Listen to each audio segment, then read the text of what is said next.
Baterai.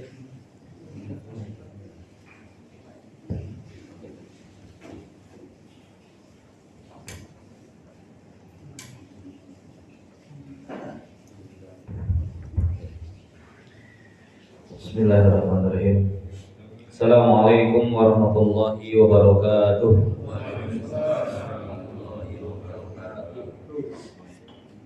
Alhamdulillah. Alhamdulillahirabbil alamin.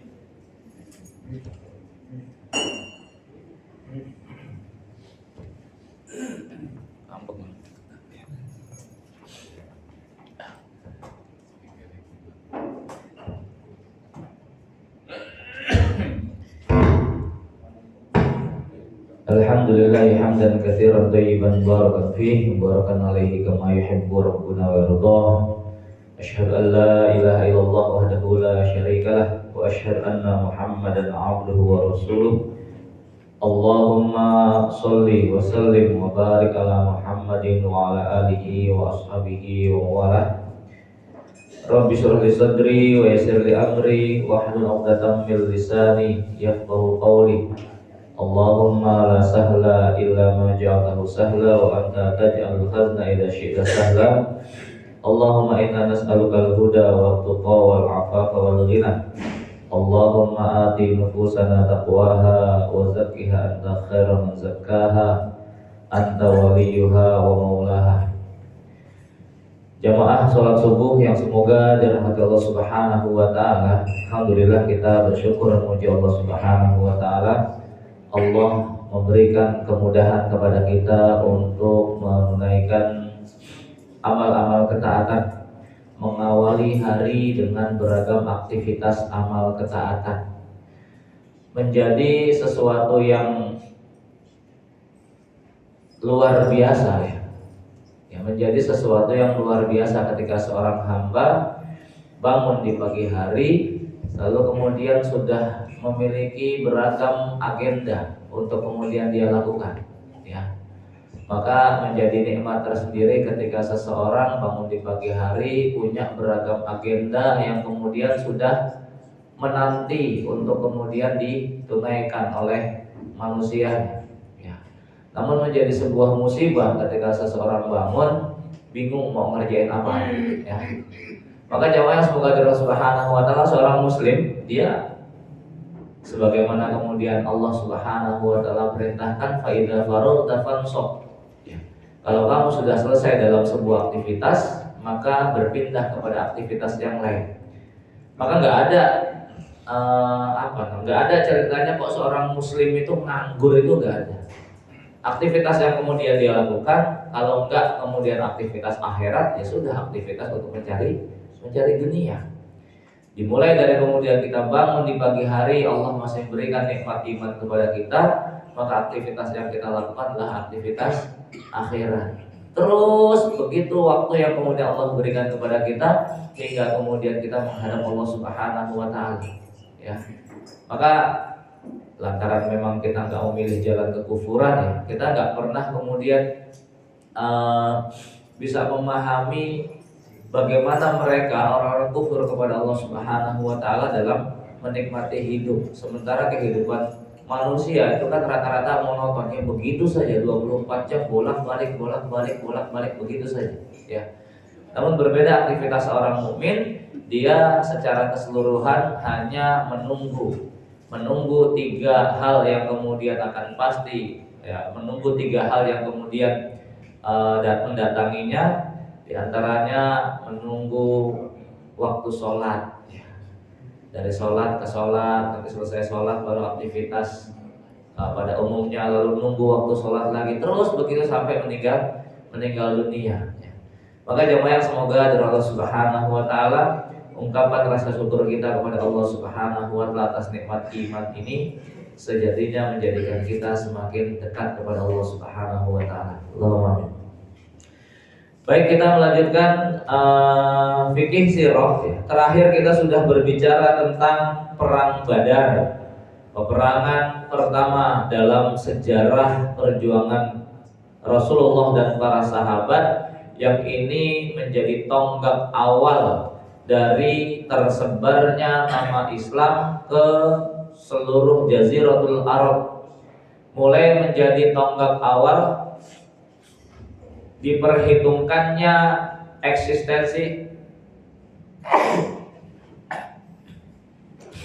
eksistensi kaum muslimin, ya. Status Rasulullah SAW yang tadinya beliau berstatus sebagai seorang buronan yang dikejar-kejar oleh tentara Quraisy, lalu kemudian berubah, ya, statusnya beliau sudah resmi diakui sebagai kepala negara, ya, sebagai seseorang yang memiliki teritori, yang memiliki yang memiliki rakyat, ya. Maka perubahan status ini menjadikan kondisi kaum muslimin itu betul-betul diakui oleh orang-orang Quraisy, ya. Sebuah peperangan yang kemudian menjadikan umat Islam betul-betul menjadi sebuah komunitas yang mereka sudah tidak bisa lagi diremehkan, ya. Ibrah, pelajaran berharga di antara dalam peristiwa perang Badar, ya, terkhusus sedikit kemudian kita mengulang terkait dengan keutamaan yang Allah Subhanahu wa taala berikan kepada ahlul Badar, ya. Keutamaan yang Allah berikan kepada ahlul Badar, di mana di antara hadis qudsi, ya, Allah Subhanahu wa taala berfirman tentang ahlul Badar, "I'malu ma syi'tum inni qad ghufirtu lakum," ya. Berbuatlah semau kalian, berbuatlah sesuka hati kalian, maka aku telah ampuni semua kesalahan-kesalahan kalian. Sebuah ungkapan yang kalau kemudian kita terjemahkan secara zahir, ya, coba kalau tak tanya nih, kalimatnya berbunyi berbuatlah semau kamu, ya. I'malu ma syi'tum, berbuatlah terserah kamu, berbuatlah apapun yang kamu inginkan. Inni qad ghufirtu lakum, aku telah ampuni. Coba kalau pemahaman kita ini maknanya apa coba? Dengan ungkapan semacam kayak gini, yang kita pahami dari kalimat semacam ini apa coba? Halo? Bebas tanpa batas gitu, ya. Wah, enak ya. Udah diberikan jaminan mau ngapain aja bakal diampuni. Itu kita, Pak, ya. Yang kelasnya masih banyak maksiat, mikirnya yang bebas tanpa batas. Tapi ingat, ini kelasnya sahabat, ya. Kelasnya sahabat yang memang Allah pilih untuk kemudian mengawal perjalanan Rasulnya yang terpilih Muhammad SAW. Maka nggak mungkin kemudian kok para sahabat punya pemikiran yang sebagaimana pemikiran kita hari ini kalau dibebaskan. Wah, enak, bebas mau ngapain aja tanpa aturan, ya. Maka makna, ya, i'malu ma syi'tum inni qad ghufirtu lakum, berbuatlah semau kamu, ya, maka aku telah ampuni. Maknanya Allah gak akan berikan kecenderungan kepada hati para sahabat untuk berbuat kemaksiatan. Allah akan halangi para sahabat dari keinginan untuk bermaksiat, itu akan Allah halangi, ya. Jangan lagi kemudian bermaksiat mikir buat maksiat saja, enggak mungkin itu, ya. Bukan kemudian kita memahaminya, wah enak, berarti para sahabat, ya, khususnya orang ahli Badar, mereka kemudian sudah mendapatkan jaminan apapun dosa yang kemudian dia lakukan, lalu kemudian pasti diampuni. Kita mikirnya kan, wah udah mendingan happy aja hidupnya gitu, ya. Gak semacam itu, ya. Maknanya adalah Allah akan jauhkan mereka dari keinginan untuk bermaksiat. Baik, jamaah yang semoga dari Allah Subhanahu wa taala, ya. Kita masuk dalam pembahasan berikutnya, yaitu perang Badar. Peperangan kedua terbesar dalam Islam. Sebuah perjalanan yang hanya dalam rentang waktu 1 tahun lebih sedikit, ya, dari peristiwa perang Badar. Perang Badar terjadi di tahun berapa? 2 Hijriah, bulan Ramadan, ya. Sementara perang Uhud 1 tahun lebih sedikit setelahnya, yaitu di tahun ketiga Hijriah di bulan Syawal ya, sekitar tanggal 15 hari Sabtu, catatan sejarah menyebutkan demikian ya. Tanggal 15 Syawal ya, tahun ketiga 3 Hijriah. Kalau Masehinya 625 Masehi ya. Hari Sabtu. Ya. Karena orang-orang Quraisy itu berangkat dari Mekah itu pada hari Kamis. Rasul masih memimpin sholat Jumat. Sholat Jumat sudah memobilisasi para sahabat, rembukan antara kemudian menyongsong musuh di luar Madinah atau kemudian menyambut musuh di luar Madinah. Nanti kronologisnya kita kisahkan. Jamaah yang semoga Allah Subhanahu wa taala, perang Uhud terjadi pada hari Sabtu Syawal tahun ketiga Hijriah ya.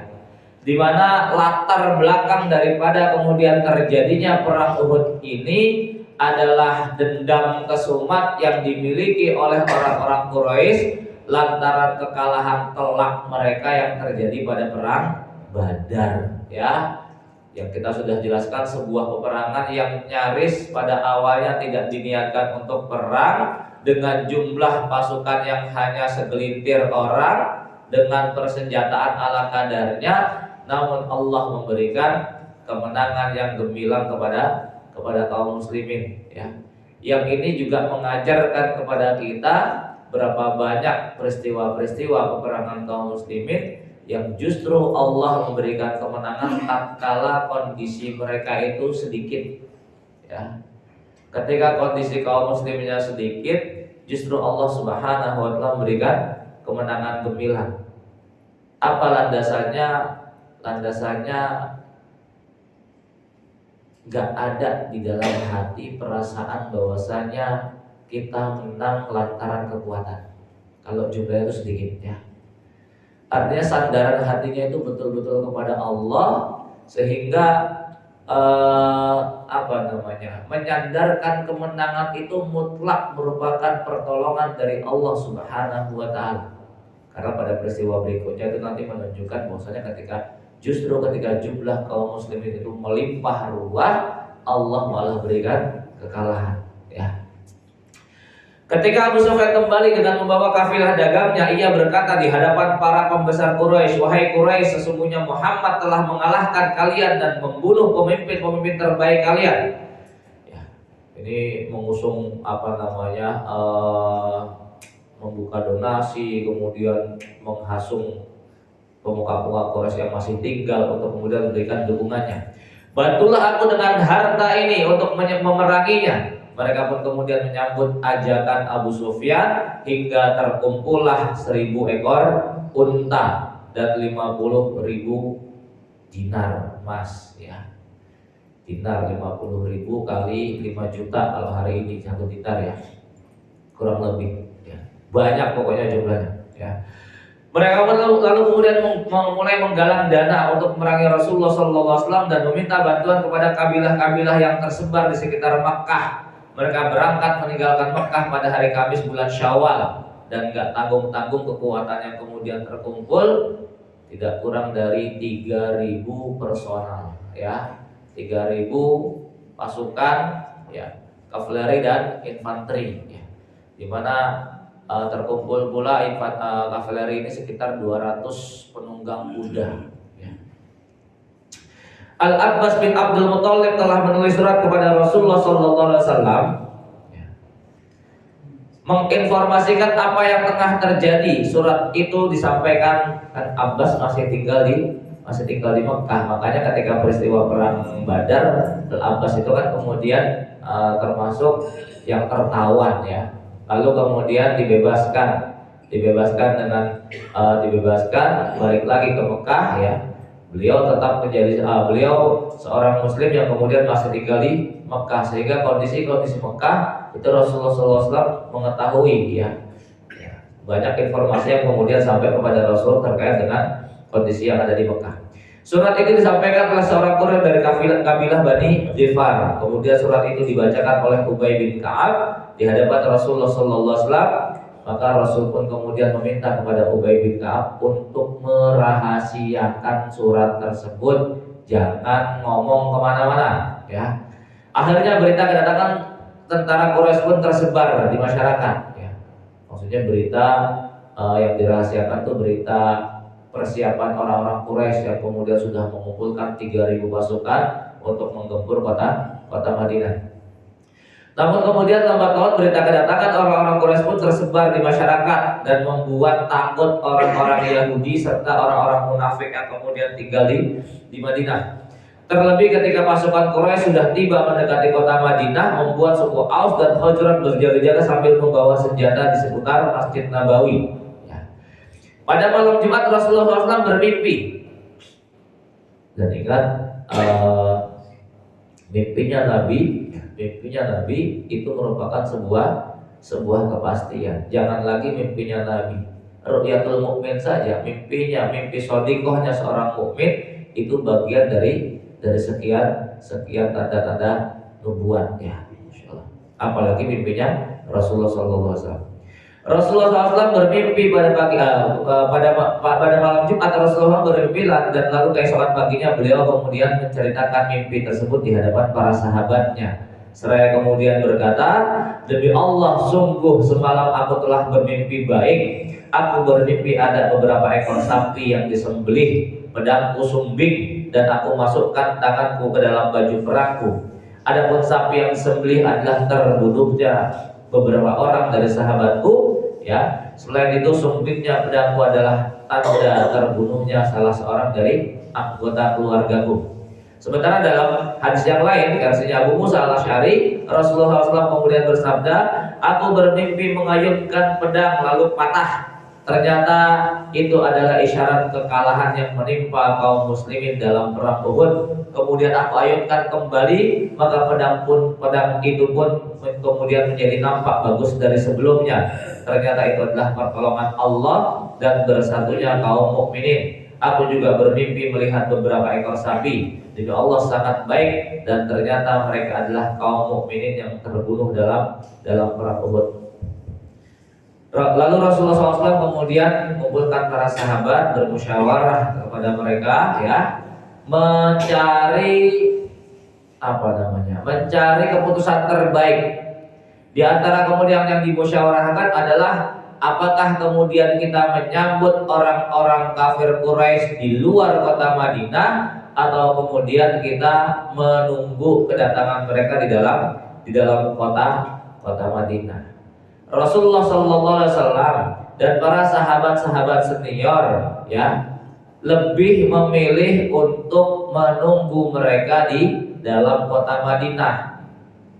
Apalagi orang-orang munafik, ya, senang banget kan begitu kan, ya.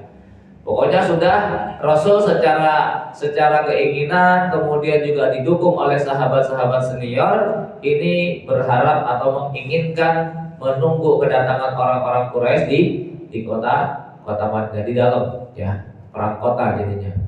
Cuman banyak para sahabat-sahabat yang masih muda, semangatnya luar biasa, menggebu-gebu, membara, menyala kalau sekarang, ya. Semangatnya menyala, ini kemudian minta, ya Rasul, kita songsong aja, kita sambut aja. Terkhusus mereka-mereka yang kemudian ketika perang Badar gak ikut. Mereka yang kemudian nggak mendapat di dalam perang Badar, kondisinya masih muda, energik, ya, masya Allah, semangatnya luar biasa, meminta kepada Rasul agar kemudian menyongsong musuh di luar kota. Dan permintaannya terus menerus, ya, ngomong terus nih anak-anak muda, ya Rasul, kita maju aja, saking semangatnya, ya. Sebagian besar anak-anak muda yang tidak ikut dalam perang Badar dan pemuda yang mencari syahid menginginkan untuk menyongsong musuh. Ya Rasulullah, marilah kita sambut musuh kita agar mereka tidak menganggap kita pengecut. Ya. Rasul sebelumnya kurang suka pendapat ini, ya, keinginan macamnya Rasul kurang suka, ya. Cuman kemudian, ya, namanya banyak juga jumlahnya, terus ngomong terus minta supaya kemudian menyambut musuh di luar, ya. Maka mereka pun senang,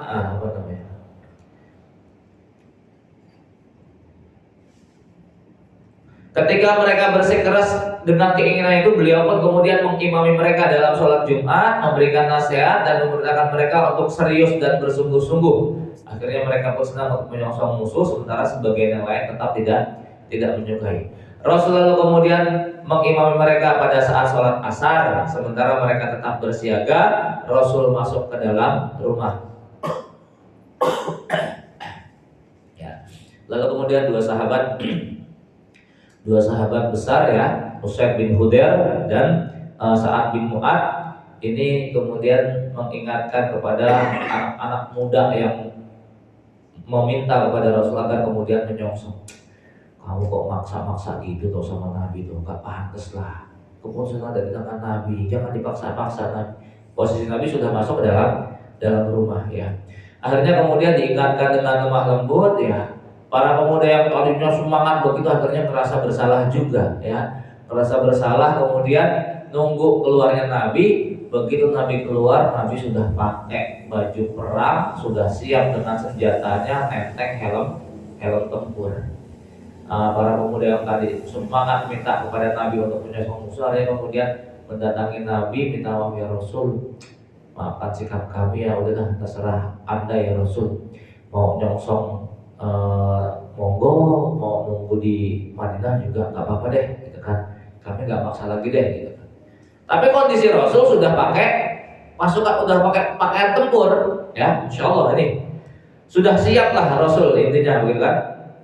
Maka Rasulullah SAW kemudian mengatakan tidak pantas bagi seorang nabi yang telah mengenakan topi bajanya untuk melepas kembali sampai Allah memutuskan antara dirinya dengan musuhnya. Rasul sudah mengambil keputusan bulat dengan menunjukkan tandanya berupa persiapan beliau dengan mengenakan pakaian perang. Ya, mereka tadinya minta terus nyecer, akhirnya kemudian minta maaf kepada Nabi. Ya, padahal sekalipun itu bukan sebuah kesalahan ya. Cuman terkesan memaksa Nabi untuk mengiyakan keinginan mereka. Ya. Cuman Rasul sudah siap-siap, maka kemudian tidak ada alasan lagi bagi Rasul untuk kemudian membatalkan niatannya lantaran sudah persiapan. Ya. Maka berangkatlah Rasulullah SAW dengan kekuatan kurang lebih 1.000 orang. 1.000 orang lawannya 3.000 orang ya, 1.000 pasukan. Ketika kemudian sampai di satu tempat yang bernama Syaud, nah ini perannya Abdullah bin Ubay. Bisa dibayangkan Pak ya, seorang munafik yang memang Allah sisakan. Karena jauh sebelum Rasulullah SAW diangkat menjadi Rasul, Madinah itu pernah terjadi sebuah peperangan, namanya perang Mu'adz. Kalau nggak salah kita pernah sampaikan pula. Perang Mu'adz itu salah satu cara Allah untuk memudahkan perjalanan dakwah Rasul tatkala di Madinah. Perang Mu'adz itu terjadi antara Aus dengan Khazraj, di mana dalam perang Mu'adz itu banyak pentolan-pentolan Aus dan Khazraj yang kemudian Allah tewaskan. Di mana pentolan-pentolan ini ya, tetua-tetua Aus dan Khazraj ini yang dia meniscayakan seandainya mereka masih hidup, ini yang akan kemudian menyusahkan dakwah Rasulullah SAW nantinya. Cuman masih Allah sisahkan salah satu tokohnya, yaitu Abdullah bin Ubay ya. Hanya salah satu loh ya. Cuman lihat satu orang tokoh Abdullah bin Ubay itu nyaris mampu memporak-porandakan barisan kaum muslimin. Sudah berangkat 1.000 orang ya. Kemudian di tengah perjalanan Abdullah bin Ubay gembosin ini pasukan. Lah Muhammad kok malah dengerin anak bocah itu loh. Kita yang tua-tua gak dianggap. Lalu kita udah ngasih masukan supaya kemudian jangan keluar. Kita nyambut di dalam kota saja. Malah kemudian yang didengerin itu bocah-bocah ingusan. Nyambut keluar kota Madinah. Udah kita pulang aja. Ya. Dan Masya Allah ini luar biasa, perang mentalnya luar biasa Pak ya. Artinya begini, menjadi berbeda ketika kemudian Abdullah bin Ubay dengan 300 anak buahnya ini gak ikut berangkat dari awal, itu menjadi berbeda. Gak ikut berangkat dari awal gitu kan. Jadi dari awal yang berangkat hanya 700 orang kan, begitu loh ya. Ini menjadi berbeda ya, dibanding dengan ketika sudah berangkat bersama-sama 1.000 orang berangkat melihat pasukan musuh 3.000 orang, lah kok kemudian tiba-tiba 300-nya pulang. Itu kan nambah ngedon mental, ya, Masya Allah. Nambah ngedon mentalnya kan begitu. Tambah lagi melihat pasukan musuh lebih banyak ya.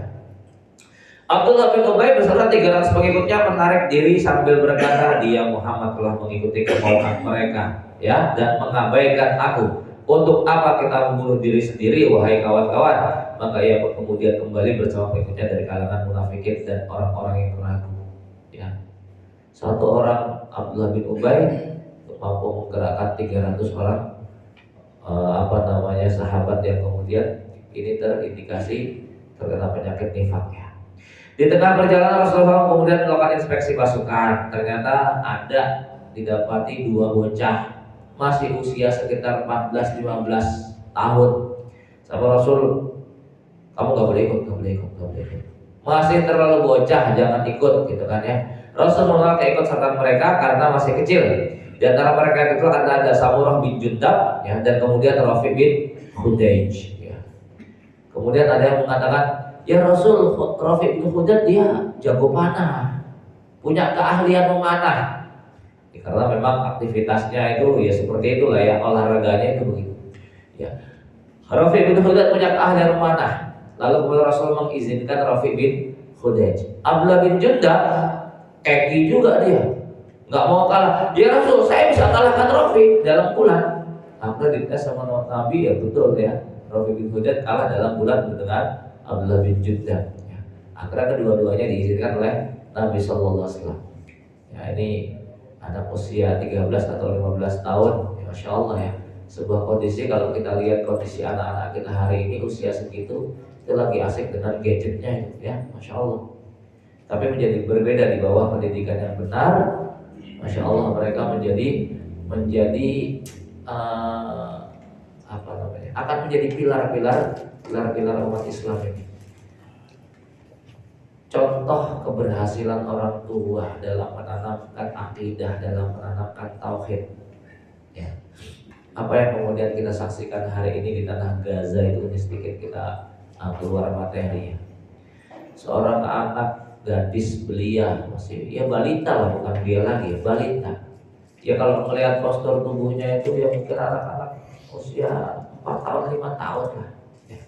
Ya, balita dalam kondisi berlumuran darah, kemudian kanan kiri puing-puing bangunan berlari.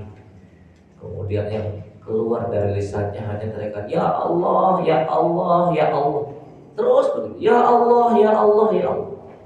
Ya. Sebuah kalimat yang hari ini nyaris gak pernah kita dengar dari lisan anak-anak generasi kaum muslimin yang ada di sekeliling kita. Ketika mereka terluka, ketika mereka sakit, ketika mereka terjatuh atau apapun, ya umumnya kan kalau mantannya ibu ya ibu kan gitu ya, atau bapak gitu kan, kalau atau ayah, bunda, atau kemudian abi, umi. Tapi ini lisan yang keluar dari anak balita ya, anak Gaza itu kalimatnya bukan ya abi, ya umi, tapi ya Allah, ya Allah, ya Allah. Ini nggak kemudian spontanitas macam kayak begitu. Ini menunjukkan penanaman serius para orang tua untuk memperkenalkan mereka, ya, mengenalkan mereka tentang Allah Rabbnya. Sehingga dalam kondisi yang semacam itu, lisan mereka spontanitas menyebut Allah lantaran itu sudah tertanam melekat kuat ketika mereka masih kecil. Ya. Menyadarkan ya, mereka mengajarkan untuk menyadarkan diri mereka hanya kepada Allah Subhanahu wa taala. Kalau kita kan kadang bukan kadang ya, enggak ya. Ketika anak-anak kita dalam usul ada ayah ya. Semua pokoknya hero-nya ayah gitu. Sehingga ketika dalam kondisi terjepit, dalam kondisi kesulitan, dalam kondisi ketakutan, yang dipanggil nama ayahnya, dia bukan nama, yang dipanggil ayah gitu, bukan Allah ya.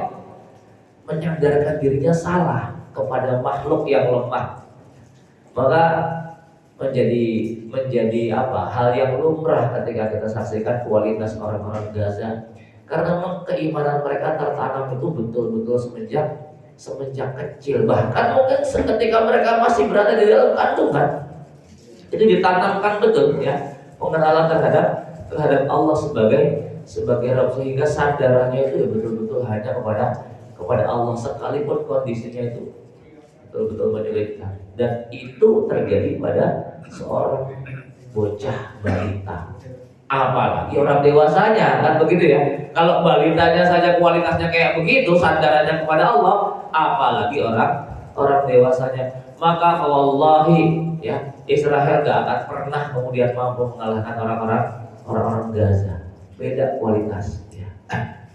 Baik, kita kembali ya. Rasul lalu kemudian melanjutkan perihal seraya berkata, siapakah orang yang dapat mengantarkan kami ke pihak musuh lebih dekat? Maka Abu Haisamah kemudian berkata, aku wahai Rasulullah. Kemudian ia pun mengajak Nabi melintasi bukit Bani Harisah dan perkebunan mereka. Ketika melintasi kebun tersebut ya, milik Murabbih bin Qazi, seorang munafik tapi buta matanya ya. Lalu kemudian dia mendengar Nabi dan para sahabatnya akan melintasi kebunnya, dia melemparkan segenggam tanah ke arah para sahabat sambil berkata, jika kamu adalah Rasulullah, aku tidak halalkan kamu masuk ke dalam kebunku. Sahabat geram juga gitu kan, pengen membunuh si Murabbah tadi, tokoh orang munafik yang kemudian buta pula matanya. Maka Rasul kemudian menghalanginya, mencegahnya, lalu kemudian beliau bersabda, janganlah kalian membunuhnya, sungguh dia orang yang buta hatinya dan juga buta matanya. Sengsara dunia akhirat kayak gitu ya. Alhamdulillah, subhanallah. Rasul melanjutkan perjalanan hingga sampai di sebuah lembah di Uhud dengan posisi membelakangi Gunung Uhud. Nah, ini apa namanya? Menunjukkan kecerdasan Rasulullah SAW. Cerdasnya beliau dalam membawa pasukan, cerdasnya beliau dalam kemudian mengatur posisi pasukan ya. Beliau kemudian sampai di sebuah lembah di dekat Uhud dengan posisi membelakangi Gunung Uhud ya. Lalu kemudian meletakkan 50 orang ahli panah untuk mendaki ke puncak Uhud. Beliau posisikan 50 para pemanah ulung yang dipimpin oleh Jubair ya, untuk kemudian menjaga bukit Uhud, khusus para pemanah nih. Karena kan posisi di atas ya. Di atas kalau nyerang pakai panah itu enak banget. Untuk berjaga-jaga kalau orang-orang kafir Quraisy ini nyerang dari arah belakang ya. Beliau kemudian menugaskan Abdullah bin Jubair untuk kemudian membawa 50 ahli panah. Lalu kemudian beliau memberikan ultimatum kepada 50 ahli panah ini, jangan kalian turun bagaimanapun kalian melihat kondisi kami di bawah. Kami menang, kalian jangan turun. Kami menang, kalian jangan turun. Kami kalah, kalian juga jangan turun. Titik, nggak pakai koma. Ya, ini ultimatum Rasulullah SAW. Ya, sudah. Rasulullah SAW tampil dengan 2 baju perang, sementara kaum musyrikin tengah mempersiapkan pasukan. Mereka memiliki pasukan kavaleri 200 ekor kuda. Sayap kanan dipimpin Khalid bin Walid, sayap kiri dipimpin Ikrimah bin Abi Jahal. 2 pentolan Quraisy ini sama-sama panglima perang yang kemudian nantinya Allah berikan kemuliaan mereka dengan Islam ya. Masya Allah, 2 orang para sahabat yang dahulu pernah memerangi Rasul, lalu kemudian berperang bersama Rasul. Perang diawali dengan biasa ya, perang tanding 1 lawan 1. Tolha bin Abi Tolha, salah satu pemegang panji orang-orang kafir, menantang untuk bertanding. Ajakannya disambut oleh Zubair dengan langsung menerjang saat musuh berada di atas untanya. Gak kesulitan bagi Zubair bin Awwam untuk kemudian mengalahkan Tolha bin Abi Tolha ya. Lalu kemudian Rasul mengatakan setiap para nabi itu memiliki seorang hawari, pengikut setianya, dan pengikut setia itu adalah Zubair bin Awwam ya. Zubair bin Awwam ini suami dari Asma binti Abu Bakar, ya berarti mantunya Abu Bakar. Asma binti Abu Bakar itu kakaknya Aisyah, berarti Zubair dengan Rasulullah SAW ya apa sebutannya, iparan ya. Nah, ini salah satu kelebihan ya para sahabat itu, mereka saling mengikat hubungan mereka, memperkuat hubungan ikatan mereka menjadi ikatan kerabat ya, bukan hanya sekadar diikat atas nama agama, namun juga bagaimana supaya lebih dekat lagi hubungan itu diikat juga atas nama kerabat. Yang tadinya nggak punya garis jalur darah, bagaimana supaya kemudian ketemu garis jalur darah ya. Contoh jalan paling mudahnya diikat dengan jalur pernikahan. Lalu perang pun masuk ya. Lalu setelah itu perang massal ya, frontal, berkecamuk, pedang saling berdentingan. Kaum muslimin sempat berusaha sebanyak 3 kali untuk menembus pertahanan kaum muslimin, tetapi semua upaya itu dapat digagalkan. Kaum muslimin kondisi saat itu di awal jalannya pertempuran, Allah berikan kemenangan. Ya.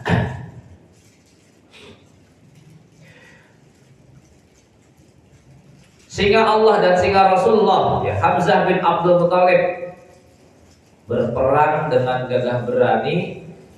Lalu kemudian tanpa disadari ada salah seorang kemudian mengintai dari jauh. Ini yang kemudian kita kenal dengan Wahsy ya. Wahsy menceritakan peristiwa tersebut. Sesungguhnya Hamzah telah membunuh Tu'aimah dalam perang Badar ya. Lalu kemudian majikan yang bernama Jubair bin Mut'im memberikan penawaran kepada kamu, wahai Wahsy, kamu kan ahli dalam memainkan tombak ya. Kamu punya tugas khusus kalau kamu mau ambil perang ini. Tugas kamu hanya satu, bunuh Hamzah. Kalau kamu sukses, kalau kamu berhasil, maka balasannya kamu bakal tak bebaskan dari perbudakan. Kamu jadi orang merdeka. Status merdeka itu Pak, itu Masya Allah ya, status yang didambakan semua para budak ya. Kenapa? Karena seorang budak kalau mau merdeka itu perjuangannya berat. Itu juga kalau diizinkan sama majikannya. Kalau nggak diizinkan maka selamanya dia akan menjadi budak tuh. Ya, diizinkan maksudnya apa? Kalau misalnya majikannya mengizinkan si budaknya, ya kamu boleh merdeka, ya syaratnya kamu harus tebus diri kamu, ya nebus kemerdekaan kamu. Tapi kalau kemudian budaknya kok nggak mengizinkan kayak gitu, mau ditebus ya tetap aja budaknya kamu jual, gitu ya. Tuannya kamu jual, ya nggak bakal bebas selamanya. Maka ketika kemudian kok Wahsy mendapati penawaran semacam ini, ya tergiurlah. Siapa yang nggak tergiur? Tadinya menjadi budak kok tawaran jadi orang merdeka, ya. Padahal status budak itu dia nggak punya suara, ya. Artinya secara status yang namanya budak itu wujuduhu ka'adamihi, keberadaannya itu sama dengan ketidakberadaan, yang ngomong nggak dianggap ya nggak apa-apa. Budak nggak punya kuasa atas dirinya sendiri, dia nggak boleh berbicara, nggak boleh berbuat, ya tanpa sepengetahuan sang majikan. Maka status merdeka ini menjadi sebuah status yang sangat-sangat mahal di hadapan para budak. Begitu penawaran kemerdekaan ini didapatkan oleh Wahsy dari majikannya, maka berbinarlah dia matanya. Ya sudah. Padahal Wahsy nggak punya dendam terhadap Hamzah sama sekali. Dia nggak punya masalah dengan Hamzah. Lalu kemudian dia mengasah kemampuan lempar lembingnya, dia orang Habasyah ya. Ikut perang Badar, nggak neko-neko, nggak kemudian kok memerangi kaum muslim yang lain. Tujuannya hanya fokus satu, ya, yaitu nyerang Hamzah bin Abdul Muthalib. Dan Allah memberikan kesempatan itu dalam kondisi lengkap. Kemudian Wahsy punya kesempatan dengan posisi yang pas buat melempar lembingnya, hingga kemudian lembingnya masuk ke dalam tembus dalam tubuh Hamzah bin Abdul Muthalib. Wafatlah kemudian Hamzah syahid sesuai dengan apa yang Rasulullah SAW menubuatkan melalui mimpinya ya. Namun nanti di akhir Wahsy Allah berikan hidayah. Ini juga kemudian dibujuk-bujuk oleh Bilal bin Rabah ya. Bilal ini kan kawan ya, kawan dekatnya ketika di jahiliyah dan juga ketika di masa Islam, dan Allah memberikan kesempatan kepada Wahsy untuk menebus kesalahannya dengan lembing yang sama ya. Padahal Wahsy termasuk salah satu dari nama empat orang yang nama-namanya di blacklist oleh Rasulullah Sallallahu Alaihi Wasallam, ya termasuk nanti Ikrimah itu. Ya, di mana Rasul sudah mengatakan ketika Futuh Mekah, ya, keempat orang ini bunuh dia dimanapun kalian temukan mereka. Sekalipun orang itu bergelantungan di kiswah Ka'bah, kalau ketemu bunuh, di blacklist sama Nabi. Ya, cuma kemudian ya karena Rasul itu sifatnya lemah lembut, betul lemah lembut.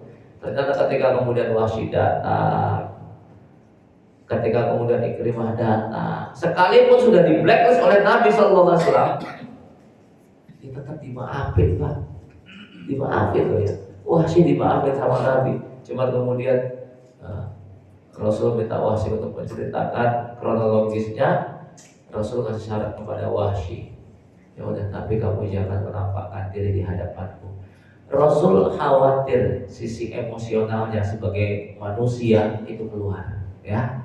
Ketika kemudian melihat Wahsy, khawatir beliau terikat dengan sang paman lagi, ya kemudian sisi manusianya keluar, maka Rasul kemudian melarang Wahsy untuk menampakkan wajahnya di hadapan Rasulullah SAW. Ya.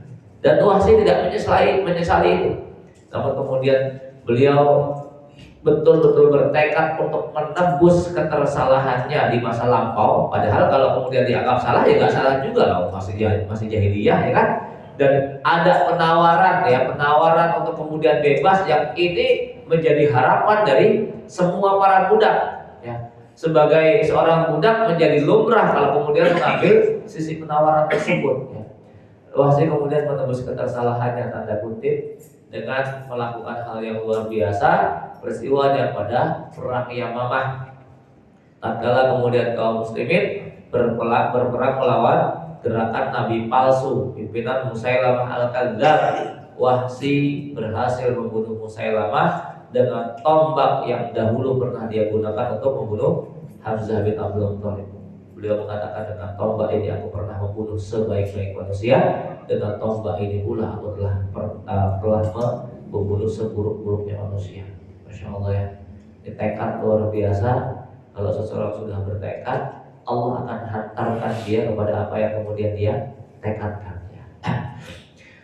Malaikat juga kemudian ikut dalam perang Uhud tersebut. Dari Sa'ad bin Abi Waqqas radhiyallahu anhu berkata, aku melihat Rasulullah SAW dalam perang Uhud dikawal oleh dua orang berpakaian putih. Ya, selalu ya kalau kemudian dalam kisah itu, ya, dua tentara berpakaian putih-putih. Ya. Enggak cuma di masa Rasul tok, enggak kemudian cuma di masa para sahabat tok. Di masa-masa kita sekarang ini pun peristiwa hal serupa itu sama. Peristiwa perang Afghanistan, kesaksian para mujahidin, ya, tentara putih turun begitu kan, naik kuda putih-putih semuanya. Ketika peristiwa yang terjadi di negara kita ya, Ambon Poso berdarah, kesaksian serupa juga kemudian kita dapatkan, tentara putih-putih gitu kan, ditembas golok nggak mempan, ditembak nggak mempan gitu kan, ya. Terlebih ketika di tanah Gaza ya. Dalam peristiwa Uhud ini, sahabat Sa'ad bin Abi Waqqas radhiyallahu, beliau kemudian memberikan kesaksian, aku melihat Rasul dikawal dua orang berpakaian putih, berperang dengan gigih berani yang aku belum pernah melihat sebelumnya maupun sesudahnya. Logikanya kalau itu bukan malaikat, gak mungkin sahabat itu gak kenal. Kan ketahuan orang-orang yang kemudian dekat sama Nabi. Ketahuan siapa-siapanya gitu. Itu kok ada seorang sahabat sekelas Sa'ad bin Abi Waqqas loh. Sekelas Sa'ad bin Abi Waqqas melihat dua orang pakai pakaian putih ngawal di kanan kiri Nabi, tapi Sa'ad bin Abi Waqqas gak kenal siapa orang itu. Kan gak logis kalau dia manusia biasa, maka bisa dipastikan itu pasti malaikat. Maka Ibnu Hajar kemudian mengomentari mensyarah tentang hadis tersebut, itu adalah dua orang malaikat, yang satu malaikat Jibril dan satu malaikat Mikail. Masya Allah. Padahal dalam perang Badar kita sudah pernah bahas, lah kok malaikat Kenapa nggak kemudian turun tangan cuma plok sekali kepakan sayap doang, kan kelar itu ya. Malaikat Jibril apalagi punya 500 sayap, ya 600 bahkan ya, 600 sayap sekali kepak begitu kan kalau ngeres semua itu orang-orang Quraisy. Kenapa kok nggak melakukan itu? Ya, untuk menjaga sunnah kauniyahnya, ya, untuk menjaga sunnah kauniyah Allah Subhanahu Wa Taala. Kalau sekali blok begitu ya, nanti sejarahnya nggak asik diceritakan Pak ya. Maka kudu ada peran manusia juga ya, kudu ada peran manusia sehingga sejarah itu bisa kita nikmati secara kisah dan bisa kemudian kita ambil pelajaran berharga.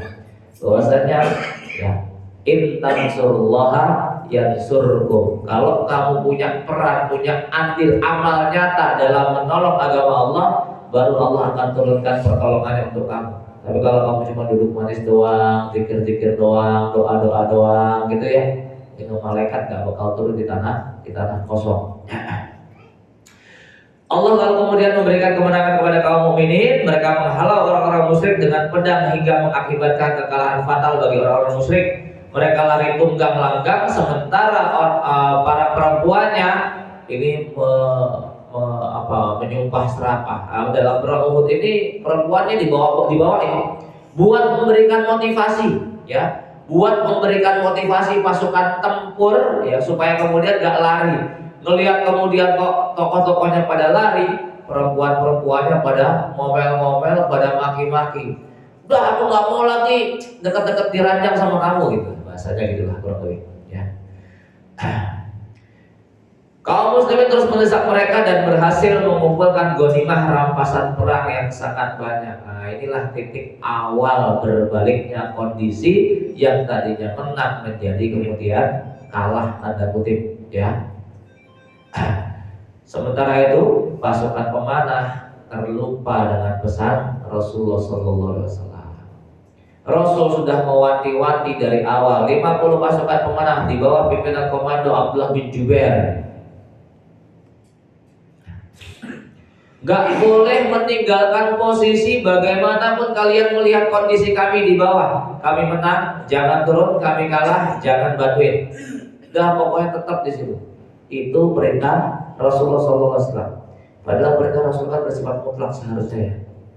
Tapi lihatlah, dalam kondisi perang saja yang namanya godaan harta itu mampu menggoda manusia ya. Itu kondisi perang loh Pak ya. Kondisi hidup dan mati itu saja godaan harta itu mampu menggoda manusia, apalagi di luar kondisi itu. Masya Allah ya. Maka yang namanya ujian harta itu terus senantiasa bergulir ya. Ujian harta tahta wanita itu sebuah ujian yang pasti akan dialami oleh kaum muslimin, khususnya mereka-mereka yang kemudian berupaya komit untuk di atas jalan dakwah. Ujian itu pasti ya. Dalam kondisi perang saja ujian ghanimah ini menjadi ujian yang Allah berikan kepada para sahabat, terkhusus 50 ahli panah yang kemudian sudah dipersiapkan oleh Nabi SAW untuk menempatkan posisi. Mereka kemudian harus terlena dengan harta ghanimah.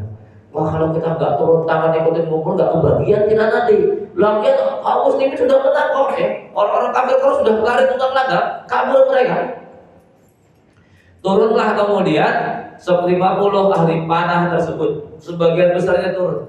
Abdullah bin Jubair sebagai seseorang yang diberikan amanah oleh Rasul memimpin mereka sudah mengingatkan, hei Rasul ngelarang kita turun, jangan turun, jangan turun, jangan turun. Cuma karena sudah terlihat dengan harta ghanimah 40 lebih itu turun ya. Sisanya itu hanya sekitar 8 orang atau 7 orang yang kemudian tetap bertahan di situ, termasuk Abdullah bin Jubair.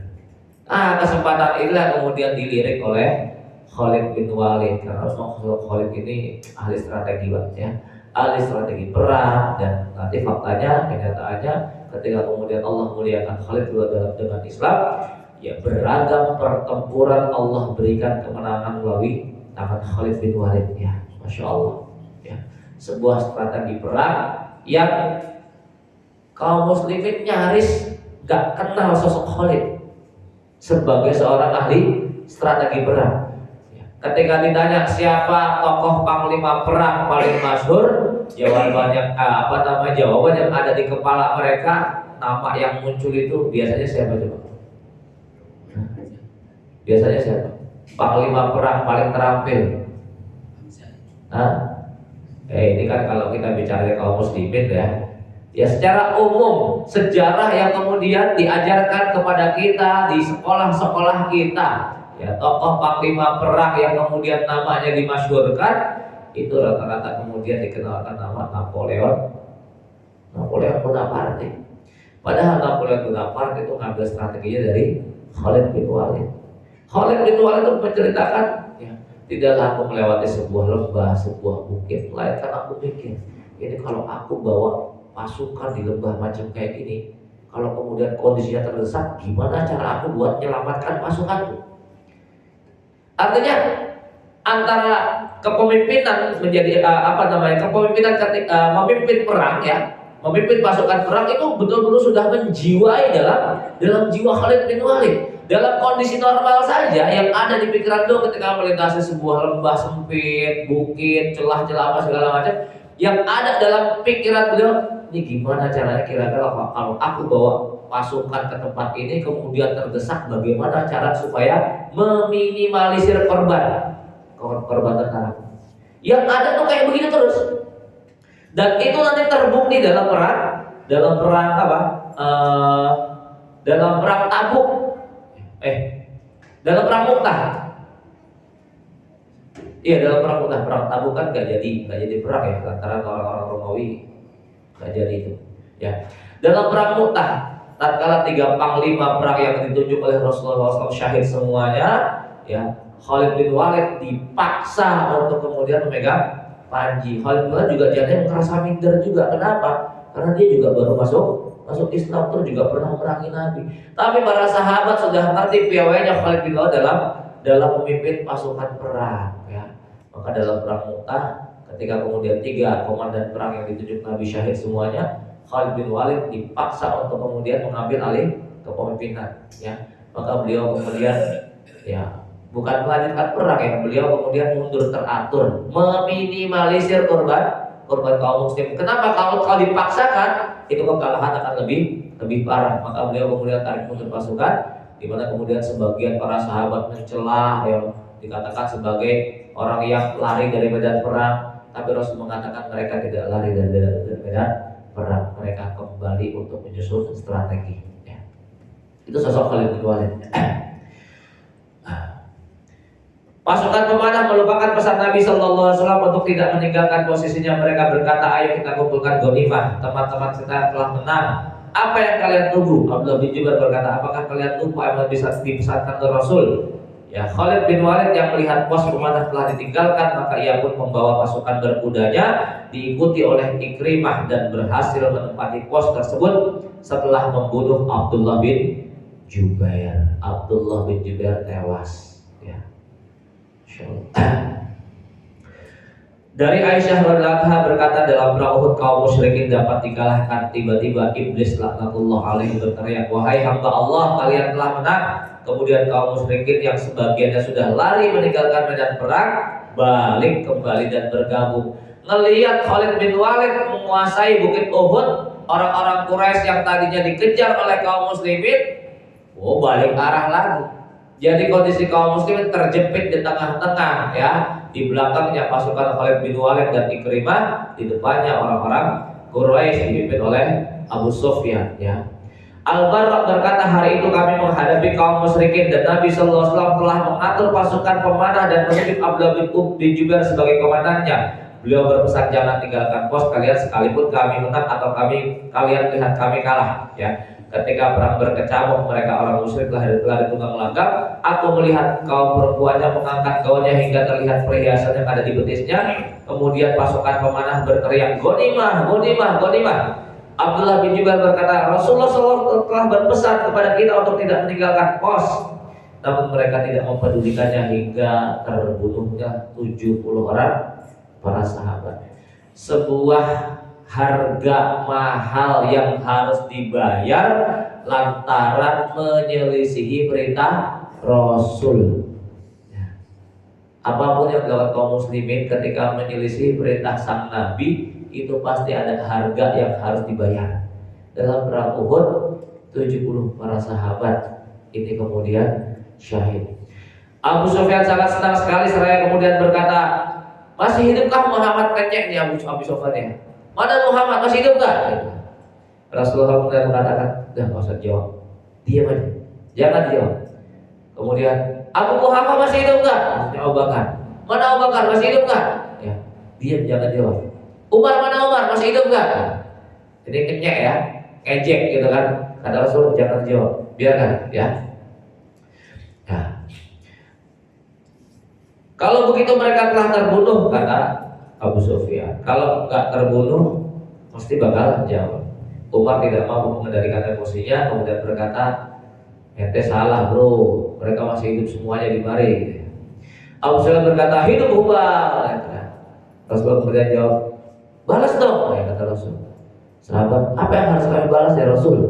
Rasul kemudian mengatakan, katakan Allah lebih tinggi dan lebih mulia. Abu Sufyan kemudian mengatakan lagi, kami memiliki Tuhan Uzza yang mulia, sementara kalian tidak memiliki kemuliaan. Rasul bilang sama sahabat, jawab dong, balas. Ya. Apa yang harus kami jawab ya Rasul? Rasul kemudian mengatakan, Allah menolong kami, kalian tidak memiliki pertolongan. Kalian tidak memiliki penolong. Abu Sufyan kemudian berkata lagi, hari ini kami telah menebus kekalahan kami pada perang Badar, dan perang akan terus berlanjut. Kalian telah mendapatkan perlawanan yang seimbang. Aku tidak memerintahkan, dan kamu pun tidak mampu mencederaiku. Bencana telah menimpa umat Islam. Barisan mereka sempat kacau balau hingga kaum musyrikin berupaya untuk membunuh Nabi Shallallahu Alaihi Wasallam, seperti yang dilakukan oleh Ibnu Qum'ah. Tetapi beliau dihadang oleh Mus'ab bin Umair, oleh Mus'ab, dan kemudian ia pun membunuhnya karena menduga Mus'ab adalah Rasulullah Shallallahu Alaihi Wasallam. Ya, dianggap Rasulullah mirip. Tersebarlah berita kematian Nabi Shallallahu Alaihi Wasallam sehingga menimbulkan kekacauan dan kelemahan pada barisan kaum muslimin. Nah, ini berita-berita semacam ini betul-betul jadi perang mental tersendiri, Pak ya. Berita tentang wafatnya komandan tempur itu betul-betul merubah kondisi kejiwaan pasukannya, ya.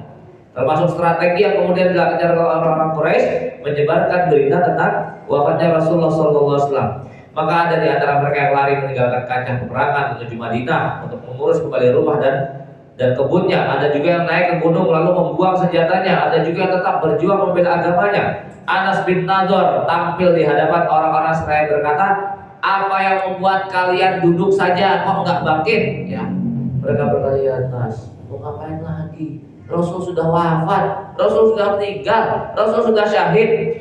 Maka Anas kemudian berkata, wahai kalian semua, kalaupun Muhammad telah terbunuh, maka sesungguhnya Tuhan Muhammad tidak akan terbunuh. Lalu apa yang akan kalian lakukan dalam kehidupan ini sepeninggal Rasul? Ya udah, ayo dengan kita ikutan mati juga. Yang tadinya udah lemas, letoy, wah logis juga, semangat lagi muncul. Ya, semangat lagi muncul. Lalu kemudian Anas berdoa, ya Allah, aku mohon ampunan kepadamu dari apa yang mereka kaum muslimin katakan, dan aku berlepas diri dari apa yang mereka yang dibawa oleh mereka orang-orang musyrik. Kemudian Anas bertemu dengan Sa'ad bin Mu'adz. Saya berkata, wahai Sa'ad, aku mencium aroma surga dari belakang Uhud. Kemudian ia memasuki kancah perang yang telah berkecamuk dan terus berperang hingga kemudian syahid. Sebuah peristiwa umum terjadi, Pak, ya, terjadi kepada para mujahid yang mereka hendak Allah berikan hadiah berupa syahadah, ya. Semacam mukaddimah yang Allah berikan kepada mereka yang akan Allah berikan hadiah berupa kesyahidan. Itu mereka masih hidup tapi bisa mencium bau surga, ya. Atau mereka masih hidup tapi kemudian melihat bidadari, gitu. Itu rata-rata kisahnya macam kayak gitu. Mereka-mereka yang kemudian sempat bertemu saudaranya atau sempat berbincang-bincang dengan saudaranya sebelum syahid, itu biasanya saudaranya itu berkisah tuh kayak begitu. Ya, sebelum syahid sebulan ini sempat cerita malam mimpi gini segala macam, ketemu bidadari. Apalagi kalau akan baca kisah tentang Al-Ain Al-Mardiyah, ya, bidadari bermata. Jadi itu hampir kisah-kisah serupa semua, ya. Dalam kondisi perang, mau besok harinya mau nyosok musuh, malamnya ngimpi gitu kan, ya. Malam besok misalnya besok hari Kamis, ya kan, kondisinya puasa, malamnya ngimpi itu dalam mimpinya ketemu yes pokoknya kebun indah, kemudian banyak perempuan-perempuan cantik semua yang nggak pernah dilihat oleh dirinya dalam kehidupan dunia. Ya. Kemudian tanya, mana di antara kalian bernama Al-Ain Al-Mardiyah?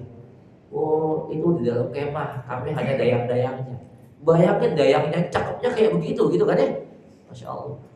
Masuk ke dalam tenda, kemudian ketemu sama Al-Ain Al-Mardiyah. Udah gak pengen balik lagi kan, ya gak berharap dibangunin tidurnya ya. Kemudian dalam mimpi itu disebutkan belum waktunya ya. Nanti kamu tak sambut buka puasa di sini. Ya Masya Allah. Kondisinya perang dalam kondisi puasa, dapatkan syahid, ya betul-betul disambut buka puasanya di surga. Itu hampir rata-rata kisahnya kayak begitu semua. Hadiah bonus dari Allah Subhanahu wa taala ketika Allah hendak wayattakhidhu minkum syuhada, menjadikan sebagian di antara kalian sebagai orang yang syahid. Allah berikan biasanya begitu basirah melihat bidadari surga atau kemudian mencium aroma surga ya. Ini terjadi pada para sahabat, pada kemudian ulama-ulama salaf kita masa lampau, pada generasi hari ini juga hal serupa itu banyak terjadi. Baik jemaah, semoga Allah Subhanahu wa taala. Udah syuruk ya? Belum? Udah lewat malah. Masih cukup panjang peristiwanya ya sebelum enggak ada sedikit lagi lah.